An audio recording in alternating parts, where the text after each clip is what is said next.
কোরিয়ার শক্তিশালী নেতা, যিনি একনায়ক হিসেবে বিশ্বজুড়ে পরিচিত, সেই আলোচিত কিম জন উন বৈঠক করেছেন চীনের প্রেসিডেন্ট শি জিনপিং এর সঙ্গে। আলোচনায় তাদের ইস্পাত কঠিন জোট বাঁধার প্রতিশ্রুতির কথা উঠে আসে। চীনের প্রেসিডেন্ট শি জিনপিং এর সঙ্গে বৈঠকে উত্তর কোরিয়ার নেতা কিম জং উন জানিয়েছেন, চীনের সার্বভৌমত্ব, ভূখণ্ড ও উন্নয়নের স্বার্থ রক্ষায় পিয়ংইয়ং সবসময় পাশে থাকবে। এই বৈঠকটির একদিন আগেই বেইজিংয়ের রুশ প্রেসিডেন্ট ভ্লাদিমির পুতিনের সঙ্গে 3 দেশের নেতারা সম্মিলিত হয়েছিলেন।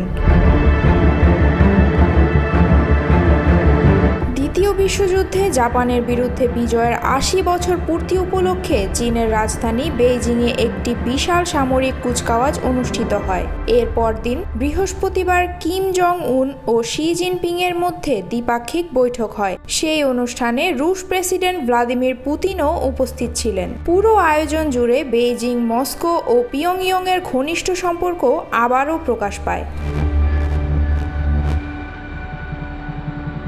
শুক্রবার উত্তর কোরিয়ার রাষ্ট্রীয় সংবাদ মাধ্যম Korean central news agency KCNA জানায়, কিম জং উন বৈঠকে বলেন, আন্তর্জাতিক পরিস্থিতি যেভাবেই বদলাক, পিয়ংইয়ং ও বেইজিংয়ের বন্ধুত্বের বন্ধন অটুট থাকবে।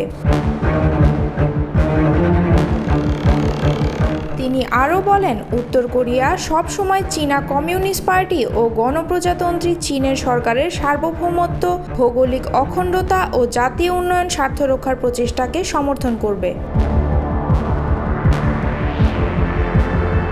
সংবাদ মাধ্যমটি আরও জানায়, প্রেসিডেন্ট শি কিমকে বলেছেন, চীন ও উত্তর কোরিয়া ভালো প্রতিবেশী, ভালো বন্ধু এবং ভালো সহযোদ্ধা। তাদের ভবিষ্যৎ একে অপরের সঙ্গে অঙ্গাঅঙ্গিভাবে জড়িত।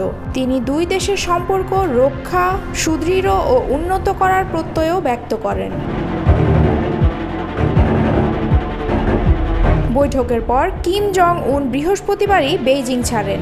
এটি ছিল 2023 সালে রাশিয়ায় পুতিনের সঙ্গে সাক্ষাতের পর তার প্রথম বিদেশ সফর। চীনের শীর্ষ নেতা কাইকি ও পররাষ্ট্রমন্ত্রী ওয়াং ই সহ অনেকেই কিমকে বিদায় জানাতে বিমানবন্দরে উপস্থিত ছিলেন।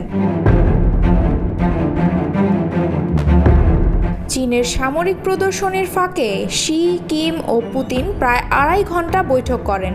বৈঠকে দীর্ঘমেয়াদী সহযোগিতার পরিকল্পনা নিয়ে আলোচনা হয়। প্যারেডের আগেও কিম ও পুতিন আলাদাভাবে সাক্ষাৎ করেন, যেখানে দুজনেই মস্কো পিয়ংইয়ং সামরিক সম্পর্ক আরও গভীর করার প্রশংসা করেন।